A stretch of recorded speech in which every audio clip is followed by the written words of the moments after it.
Hello viewers, আসসালামু আলাইকুম। আজকে আপনাদেরকে দেখাবো আমাদের শেরপুরে গড়ে উঠেছে কাকুলি শপিং কমপ্লেক্স। মার্কেটটা নতুন করে হয়েছে ঢাকা শহরের মতো লিফট দিয়ে। এটা আপনাদেরকে আজকে আমি ঘুরে ঘুরে দেখাবো। কেউ ভিডিওটা স্কিপ করবেন না, ভিডিওটা দেখলে আপনার উপকারে আসতে পারে। আপনিও জানতে পারবেন শেরপুরে এরকম সুন্দর একটা মার্কেট গড়ে উঠেছে। সেই মার্কেটে আপনাকে যাওয়ার জন্য আমন্ত্রণ রইল এবং আমি আজকে আপনাদেরকে ঘুরে ঘুরে দেখাবো মার্কেটটা। মানে আমি অলরেডি দ্বিতীয় তলায় চলে এসেছি নিচতলা থেকে।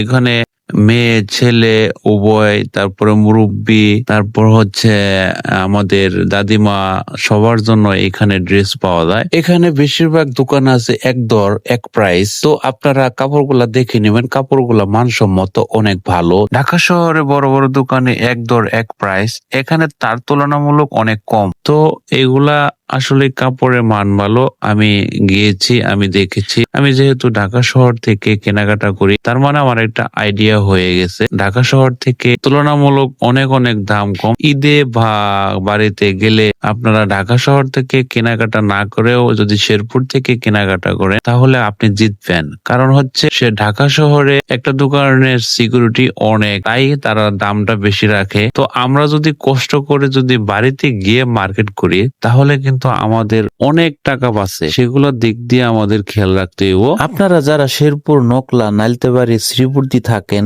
কে কে গেছেন অবশ্যই কমেন্ট করবেন। আর যারা যান নাই তারা গিয়ে ঘুরে আসবেন, ভালো লাগবে। আমাদের শেরপুরটা আগের থেকে অনেক উন্নতির দিকে যাচ্ছে। তো সবাইকে আমন্ত্রণ রইল, সবাই এসে ঘুরে যাবেন এবং ভিডিওটা দেখার পর অবশ্যই একটা করে কমেন্ট করে যাবেন। যদি ভালো লাগে ভিডিওটা শেয়ার করে দিবেন। আমি প্রত্যেকটা দোকানে গিয়েছি এবং দোকান ঘুরে ঘুরে দেখলাম। আপনার যা যা লাগবে তাই তাই এখানে পাবেন, কোনো কিছুর জন্য ফেরত যেতে হবে না। অলরেডি আমি 3 তলায় চলে আসলাম। 3 তলায় হচ্ছে মোবাইল মার্কেট। মোবাইল মার্কেট গুলো দেখতে সুন্দর। তারা এত সুন্দর করে ডিজাইন করেছে, সেই ডিজাইন গুলো দেখে আমার অনেক ভালো লাগছে। ঢাকা শহর থেকে কোনো বিষয়ে কম না। এখন আমরা সেখান থেকে আস্তে আস্তে আবার নিচে নামতে শুরু করেছি। আমার ভাতিজা একটা মুড নেয় একটু পর পর। তারপর আপনারা সবাই এই ভিডিওটাতে একটা কমেন্ট করে যাবেন কেমন লাগলো, আর হচ্ছে আমার জন্য সবাই দোয়া করবেন। সবাই ভালো থাকবেন, সুস্থ থাকবেন আর নিজের শরীরের প্রতি যত্ন নেবেন। আল্লাহ হাফেজ।